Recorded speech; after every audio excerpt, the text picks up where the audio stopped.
വരണ്ടെന്ന് വിചാരിച്ചാണ്.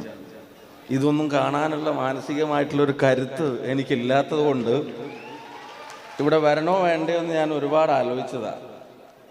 പിന്നെ സ്വാഭാവികമായിട്ടും മനുഷ്യനെല്ലാവർക്കും തോന്നുന്നൊരു വികാരമുണ്ടല്ലോ, 3 അക്ഷരമാണെങ്കിലും വലിയ വിപത്തായിട്ടുള്ളൊരു വികാരം.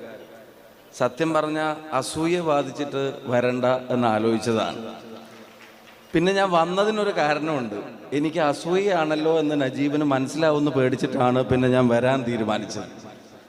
ഇത് ഏതൊരു പൊതുപ്രവർത്തകനും ഏതൊരു ജനപ്രതിനിധിക്കും അസൂയാവഹമായി തോന്നുന്ന മനോഹരമായ ഈ നേട്ടത്തിന് ചുക്കാൻ പിടിച്ച പെരിന്തൽമണ്ണയുടെ പ്രിയങ്കരനായ ജനനായകൻ നജീബ് കാന്തപുരത്തിന് ഹൃദയം നിറഞ്ഞ അഭിനന്ദനങ്ങളും അഭിവാദ്യങ്ങളും ഈ സംഗമത്തിൽ ആദ്യം അർപ്പിക്കാൻ ആഗ്രഹിക്കുകയാണ്.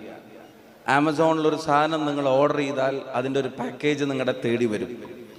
ആ പാക്കേജിൻ്റെ കവർ പൊട്ടിച്ചാൽ പിന്നെ അതിനകത്തൊരു ബ്രൗൺ ഉൾപ്പെടെ ഏതെങ്കിലും ഒരു കവറിൽ ഒരു ചെറിയ ബോക്സ് ഉണ്ടാവും.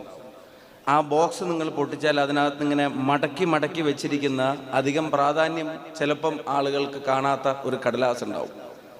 പക്ഷെ വിവേകമുള്ള ആളുകൾ ആ പേപ്പർ എടുത്തിട്ടാണ് ആദ്യം വായിച്ചു നോക്കുന്നത്. ഉപയോഗിക്കാൻ പോകുന്ന ഉപകരണത്തിൻ്റെ ഉൽപ്പന്നത്തിൻ്റെ പ്രവർത്തനം എന്താണെന്ന് അറിയാനുള്ള ഒരു ഹാൻഡ് ബുക്കാണ്. കേരളത്തിലെ MLA-മാരുടെ പ്രവർത്തനത്തിൻ്റെ ഹാൻഡ് ബുക്കിന് ഞാനിടുന്ന പേരാണ് നജീബ് കാന്തപുരം എന്ന് പറയാൻ ഞാൻ ആഗ്രഹിക്കുന്നു.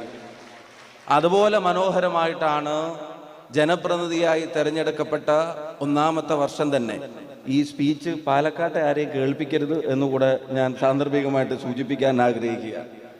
ജനപ്രതിനിധിയായി തിരഞ്ഞെടുക്കപ്പെട്ട 1ാമത്തെ വർഷം തന്നെ ഇത്ര നല്ലൊരു ഇനീഷ്യേറ്റീവിന് അത് വെറും ആരംഭം കുറിക്കേണ്ട ഒന്ന് മാത്രമല്ല, തുടങ്ങി വെക്കേണ്ട ഒന്ന് മാത്രമല്ല, അത് സമാരംഭം കൊണ്ട് അവസാനിക്കുന്ന ഒന്നുമല്ല, ഒരു വലിയ യാത്രയിലേക്കുള്ള ആദ്യത്തെ ചുവട് തന്നെ ഇത്ര മനോഹരമായി വെക്കാൻ ഒരു ജനപ്രതിനിധിക്ക് കഴിഞ്ഞിട്ടുണ്ടെങ്കിൽ പെരിന്തൽമണ്ണക്ക് തെറ്റിയിട്ടില്ല എന്ന് തന്നെയാണ് അത് സൂചിപ്പിക്കുന്നത് എന്ന് പറയാൻ ഞാൻ ആഗ്രഹിക്കുകയാണ്.